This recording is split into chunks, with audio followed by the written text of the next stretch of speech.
Good morning, Trinidad and Tobago, and welcome to Unique Not Different. And guess what? This week, I have my first guest from Tobago. I have Jason Clark. Jason Clark is the Social Services Officer of the Division of Health, Wellness, and the Family Services of the Tobago House of Assembly. Jason has a disability, but that has not stopped Jason. But today, Jason actually came on to share his thoughts on, Tobago accessibility and stuff like that. And also, he will end off with just a few words in terms of his calypso because he was a Scouting for Talent winner back in the days. So, good morning, Jason. And Good how are morning. you? How are you, Sham? Yeah, you look so beautiful as usual. Yeah. Thank you so much. So, can you tell me in terms of Tobago? Tobago is a prime major economy depend on tourists, right? So let's make some assumption. Being a small island, laid back, Tobago tend to, I would assume, attract more, retired persons. So in terms of accessibility, how is accessibility like in Tobago, not only for these tourists, but for persons with disability?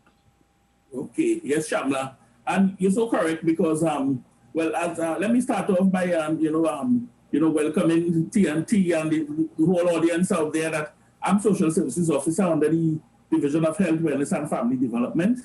And over the years, the Tobago House of Assembly, have been treating with issues, faced by persons with disabilities. And access is one of the major areas that we look at because as you rightly said, persons with disabilities, whether local tourists, if we are to access, in terms of infrastructure, the built physical environment, we need accessibility.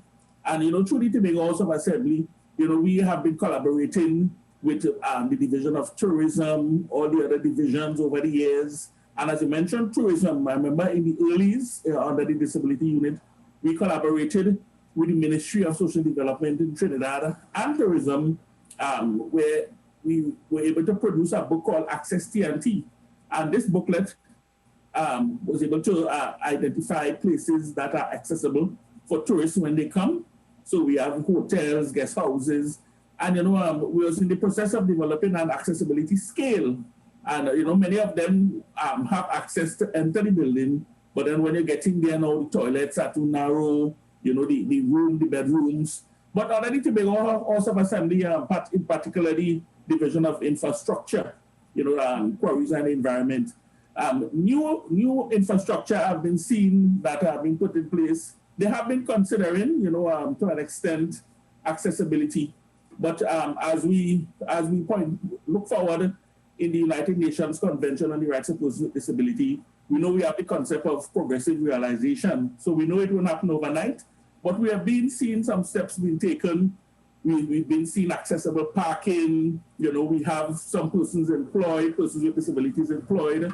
In particular, we have our technical vocational center under the disability unit where we have 4 persons that are employed under our division, and we challenge the other divisions to provide employment. So we have access to all these areas. Housing, we are trying to collaborate with the division of settlements. So persons who are in need of housing, they can access that. Eldamo service, well, I think the bus service is done right now because of COVID.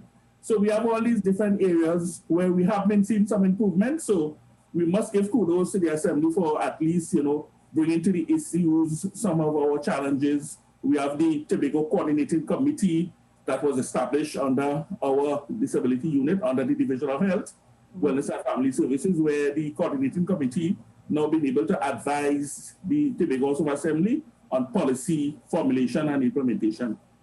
Right, and just quickly, in terms of, you talk about a booklet, right? And you talk about communication in terms of where is accessible in Tobago. Is there a website or the booklet where can we get that to know which hotels and which places, tourist sites are accessible? Okay, well, this book, we don't have information in terms of our website as yet, but But right now we need to have the Access TNT, that booklet updated, because that booklet was done years ago. So we want to now revisit these places and see how accessible they are, because disability tourism is what we want to push here in Tobago, so that we want to encourage people with disabilities to come, you know, and they will be catered for at the hotels, and that will incorporate it in sports tourism, because, you know, I mean, I play basketball, table tennis, and we want to incorporate the sports tourism with disability tourism to encourage people to come here to practice, you know, let me beat up some people in the wheelchair basketball, you know. Yeah, and just in terms of education, how is education? Like, is there special schools? Persons with disability getting access easily in mainstream schools in Tobago? Yes, well, I must say, in terms of mainstreaming, we have been seeing some success over the years, because we have 3 main special schools along with some private special schools, and we have Happy Haven, Tobago School for the Deaf, Speech and Language Impaired, and our very own technical vocational center. So we provide that we say sheltered environment that we could prepare them, like our center, we prepare them for the world of work. But the mainstreaming, we have been having people going through the system, but, you know, some of them will will experience a little coping challenges. So we try to support them through our unit, through the student support services and other agencies. But we have lots of agencies they could look to support. Right, and let's get down to you. You won Tobago Scouting for Talent, right? Yeah. Right. So, what genre of music do you perform? Well, in Scouting for Talent, I entered in in terms of calypso, but I love gospel, you know, because I love my church, Happy Mount Zion. I must say hello to all my members there, and you know, I love all genres. I even try a little opera sometimes. You know, I play the drum. You know, I play the drum. I also teach recorder in the preschool, so I'm trying to keep active. You know, I'm also a member of the interagency committee for the implementation of the convention and the national policy. So I'm trying to keep very active. Yeah. Right. So before I introduce you to perform, I want to say thank you so much, you know, for coming and sharing your experience in terms of disability and tourism access and so on in Tobago. And also, I would like to invite you back to share your personal story and the many things that you do next year, right? No problem at all, yes. I like the studio to see you, man, to get the vibes, man. Yeah. Hopefully soon we will meet in studio, because I know you'd make regular visits to Trinidad prior to COVID. So yes. So guys, I would like to end off by saying thank you so much for tuning in to this week's segment of Unique and Different. As I always say, be good, do good. And I would like to put Jason on the spotlight to perform his calypso rendition. Can you say, what are you going to perform?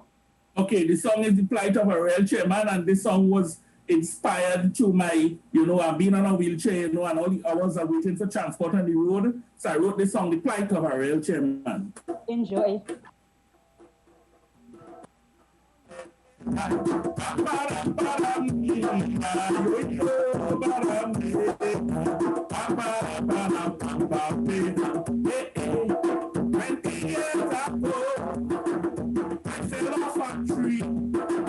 can still remember, oh precious me, it was on that very day I could walk again, but I have since forgotten, I'm coming to pray.